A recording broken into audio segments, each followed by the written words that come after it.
નમસ્કાર મિત્રો, આજે હું તમને વાતો કરવાનો છું મહાભારત મહાકાવ્યની સાચી ઉત્પત્તિ, તેની આવૃત્તિઓમાં થયેલા ફેરફારો તેમજ તેની અંદર ઉમેરવામાં આવેલ કપોલ કલ્પિત કેટલાક પ્રસંગો વિશેની.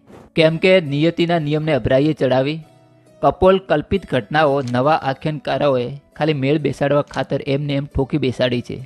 એટલે આજે આવા મહાન ગ્રંથ ઉપર અભાવ તેમજ શંકાઓ પેદા થઈ રહી છે. તમારી આ બધી શંકાઓનું સમાધાન મારે કરવું છે, એટલે તમે ફક્ત તમારો 7 થી 8 મિનિટનો સમય આ વિડીયો પૂરતો મને આપશો. મિત્રો, મહાભારત એ સત્ય ઘટના ઉપર આધારિત આજથી 5000 વર્ષ પહેલાંની આપણા ભારત દેશની મહાન કાવ્યગાથા છે. મહાભારત એ આપણી ઐતિહાસિક સંપત્તિ છે. આ મહાભારતની અંદર વેદ અને ઉપનિષદના સાર રૂપે ગીતાજી છે, વિદુર નીતિ તથા ભીષ્મ પિતામહની શિખામણ છે. તેથી મહાભારત એ આપણો 5મો વેદ છે એવું શાસ્ત્રોના જાણકાર મહાપુરુષોનો માનવો છે. માત્ર 8800 શ્લોકમાં શ્રી કૃષ્ણ દ્વૈપાયન વ્યાસ એટલે વેદવ્યાસજીએ કુરુક્ષેત્રના યુદ્ધમાં પાંડવોના વિજયને વર્ણવતા જય સંહિતા નામના મહાકાવ્યની રચના કરી. વેદવ્યાસજીએ આ જય મહાકાવ્યમાં 700 શ્લોકની ગીતાજીનો પણ સમાવેશ કરી લીધો હતો. એટલે આ 8800 શ્લોકવાળું જય કાવ્ય એ વેદવ્યાસજી દ્વારા સર્જિત આપણું અસલી મહાકાવ્ય કહેવાય. આગળ જતાં વ્યાસજીએ આ જય નામનું મહાકાવ્ય તેમના પુત્ર સુખદેવજી તથા એમના 4 શિષ્યોને કહ્યું. શિષ્યોના નામ છે સુમંતુ, પૈલ, જયમુનિ અને વૈશંપાયન. ફક્ત 8800 શ્લોકમાં રચાયેલા આ જય નામના મહાકાવ્યને વેદવ્યાસના શિષ્ય વૈશંપાયને વિસ્તાર કરી રાજા જન્મેજયને 24000 શ્લોકમાં સંભળાવ્યું. મતલબ 15200 શ્લોકનો વધારો તો બીજી આવૃત્તિ વેળા જ થઈ ગયો. હંમેશા માટે આખ્યાનકાર બદલાય એટલે પોતાના મૂળ સ્વભાવ પ્રમાણે ઉમેરો કરવાનું છોડી ન શકે. એટલે મૂળ ગ્રંથની અંદર હંમેશા માટે ફેરફાર થઈ જ જાય. ઉપર જે મેં રાજા જન્મેજયની વાત કરી એ રાજા પરીક્ષિતનો પુત્ર છે. પરીક્ષિત એ અભિમન્યુનો પુત્ર છે. એટલે કહેવાનો મતલબ કે ત્રીજી પેઢીએ જતા જય નામના મહાકાવ્યની અંદર 3 ગણો વધારો થઈ ગયો. પરંતુ અહીંયા એક વાત નોંધવા જેવી છે. જય નામના મહાકાવ્યની શરૂઆત ઉપરીચર વસુથી થાય છે. જ્યારે વૈશંપાયને વધારે પેઢીઓનો ઇતિહાસ ઉમેર્યો એટલે તેમણે તેની શરૂઆત એ આસ્તિક મુનિના આશ્રમથી કરી. પરંતુ તેમણે મૂળ કથાની અંદર કોઈ પણ પ્રકારનો ફેરફાર નથી કર્યો. તેમનું આ મહાકાવ્ય ભારત નામથી પ્રસિદ્ધ થયું. જ્યારે નેમિષિયા રણના કુલપતિ સોનકે 12 વર્ષ સુધી ચાલે તેવો મહાયજ્ઞનો આરંભ કર્યો ત્યારે ઉગ્રશ્રવા સોતીએ તેમના શિષ્યોના કહેવાના કારણે આ મહાકાવ્યનો બહુ મોટો વિસ્તાર કરી અને સંભળાવ્યો. એ સમયે શ્રોતાઓના મનોરંજનને ધ્યાનમાં રાખી તેમણે અનેક નવા આખ્યાનો આ કાવ્યની અંદર ઉમેર્યા. તેથી તેની શ્લોક સંખ્યા 24000થી વધી 96244 થઈ ગઈ. એટલે તે મહાભારત કાવ્ય તરીકે ઓળખાવા લાગ્યું. સમયની અવધિ પ્રમાણે જોઈએ તો વેદવ્યાસના જય કાવ્યથી મહાભારત બનવા સુધીનો સમયગાળો લગભગ 1000 વર્ષની આસપાસનો રહ્યો હશે. એટલે આજથી 4000 વર્ષ પહેલાં જય સંહિતામાંથી મહાભારત બની ગયું. આ મહાકાવ્યનો પ્રારંભ તેમણે છેક વૈવસ્વ મનુથી કર્યો. એટલે મહાભારત નામ આપવું પણ ઉચિત કહી શકાય. એટલે મહાભારતમાં વેદવ્યાસ રચિત જય સંહિતાનો હિસ્સો તો હવે લગભગ 9%ની આસપાસ જ રહ્યો. બાકીનો 91% ઉમેરો થઈ ગયો. છતાં પણ 96244 શ્લોકવાળી મહાભારતની અંદર એટલી બધી વિકૃતિઓ નથી જેટલી આજની આધુનિક મહાભારતની અંદર જોવા મળી રહી છે.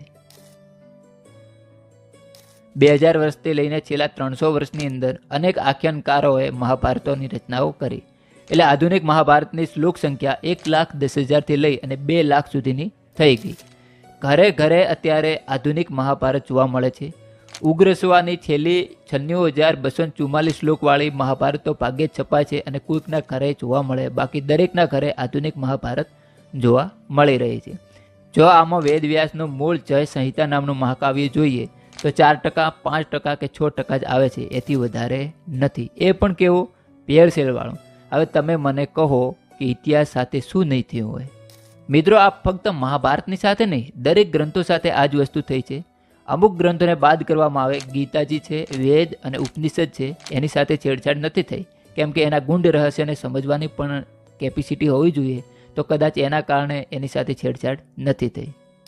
વામપંથી ઇતિહાસકારો, મોગલ આક્રંતાઓ અને અંગ્રેજોના દમન નીચે લેખકોએ ભારતની પ્રજાને ધ્યાનમાં રાખીને નહીં પરંતુ આક્રાંતાઓના મિજાજને ધ્યાનમાં રાખીને ઇતિહાસ સાથે છેડછાડ કરી છે એ શ્લોકની સંસ્કૃત ભાષા શૈલી જોઈને પણ સ્પષ્ટ સમજી શકાય છે. પરંતુ યાદ રહે, ઉગ્રશ્રવા સુધીની મહાભારત સમાજમાં સ્વીકારવા યોગ્ય છે જો સાચી મળી જાય તો. ઉગ્રશ્રવા પછી જુદા જુદા આખ્યાનકારોએ એમને મન ફાવે એ રીતે કલ્પના આધારિત ઘટનાઓનો અંદર ઉમેરો કર્યો હશે એવું ચોક્કસ કહી શકાય છે. કેમ કે યુદ્ધના 13મા દિવસે અભિમન્યુનો વધ થાય છે. પછી 7 દિવસ પછી એની પત્ની ઉત્તરા આવે છે અને શબને લઈ અને ચુંબન કરે છે. મૂળ મહાભારતની અંદર તો અભિમન્યુનો અગ્નિ સંસ્કાર કરવામાં આવ્યો છે એ જ દિવસે એવું કહેવામાં આવે છે. અને બીજું કે 7 દિવસ પછી શબ કેટલી દુર્ગંધ મારતું હોય એ આપણે ભલીભાંતિ સમજી શકીએ છીએ. એક બીજો પણ પ્રસંગ આવે છે. 14મા દિવસે પુરીશ્રવાનો હાથ અર્જુન કાપી નાખે છે અને યાદવ વીર સાતકી પુરીશ્રવાને મારી નાખે છે. એટલે 6ઠા દિવસે એની પત્ની એ રણની અંદર આવે છે અને એને કપાયેલો હાથ પકડી અને આ પ્રમાણે કહે છે. એક શ્લોક છે, અયમ સ રસનોત્કર્ષી પેન સ્તનવી મર્દન ના ભયુર્જધન સ્પર્શી નેવી વેસ્ત્રન સનહ કરહ સ્ત્રી પર્વ સ્વર્ગ 24 શ્લોક 19. એનો અર્થ આ પ્રમાણે છે, આ જ એ હાથ છે કે જે મારી કટી મેખલાને ખેંચતો હતો, મારા મોસલ સ્તનોનું મર્દન કરતો હતો, મારા નાભી જોંઘને સ્પર્શ કરતો હતો, મારું નાડું છોડી ચણિયાને ઉતારતો હતો. શું આવું વર્ણન વેદવ્યાસજી કરે ખરા? શૃંગાર રસ માટે કરીને એમને શું સ્થળ અને સમયનું ભાન જ નહીં રહ્યું હોય? બીજું કે શું પુરીશ્રવાની પત્ની વિકરાળ રણ મેદાનમાં આવીને આવું બોલી છે?